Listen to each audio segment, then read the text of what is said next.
I had the compartment to myself up to Rohana, and then a girl got in. The couple who saw her off were probably her parents.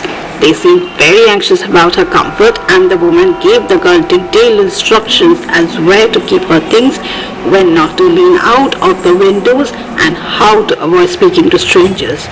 They said their goodbyes. The train pulled out of the station. As I was totally blind at the time, my eyes sensitive only to light and darkness, I was unable to tell what the girl looked like, but I knew she wore slippers from the way they slapped against her heels. It would take me some time to discover something about her looks, and perhaps I never would, but I liked the sound of her voice and even the sound of her slippers. "Are you going all the way to Dehra?" I asked. I must have been sitting in a dark corner because my voice startled her. She gave a little exclamation and said, "I didn't know anyone else was here." Well, it often happens that people with good eyesight fail to see what is right in front of them. They have too much to take in, I suppose, whereas the people who cannot see or see very little have to take in only the essentials.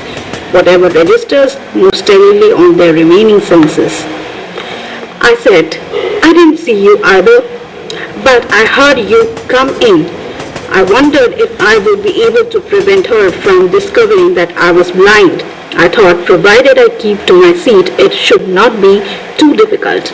The girl said, "I'm getting down at Saharanpur. My aunt is meeting me there. I had better not be too familiar. Aunts are usually formidable creatures, you see." "Where are you going?" she asked me. "To Dehra and then to Mussoorie." "Oh, how lucky you are. I wish I were going to Mussoorie. I love the hills, especially in October." "Yes, this is the best time," I said, calling on my memories. "The hills are covered with wild dahlias. The sun is delicious, and at night you can sit in front of a log fire and drink a little brandy. Most of the tourists have gone, and the roads are quiet and almost deserted. Yes, October is the best time." She was silent, and I wondered if my words had touched her or whether she thought me to be a romantic fool. Then I made a mistake. I asked, "What is it like?" She seemed to find nothing strange in the question. Had she noticed already that I could not see? But her next question removed my doubts. "Why don't you look out of the window?" she asked. Easily all along the berth and felt for the window ledge. The window was open and I faced it, making a pretense of studying the landscape. I heard of the panting of the engine, the rumble of the wheels, and in my mind's eyes I could see the telegraph posts flashing by. "Have you noticed that the trees seem to be moving while we seem to be standing still?" "That always happens. Do you see any animals?" "Hardly any animals left in the forest near Dehra." I turned from the window and faced the girl, and for a while we sat in silence. "You have an interesting face," I remarked.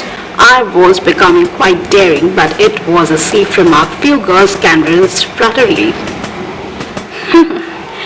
"It's nice to be told I have an interesting face when I'm tired of people telling me I have a pretty face." "Oh, so you do have a pretty face," I thought. And aloud I said, "Well, an interesting face can also be pretty." "You are a very gallant young man, but why are you so serious?" I thought then I would try to laugh for her part. The thought of laughter only made me feel troubled and lonely. "We will soon be at your station." "Thank goodness. It's a short journey. I can't bear to sit in a train for more than 2 to 3 hours.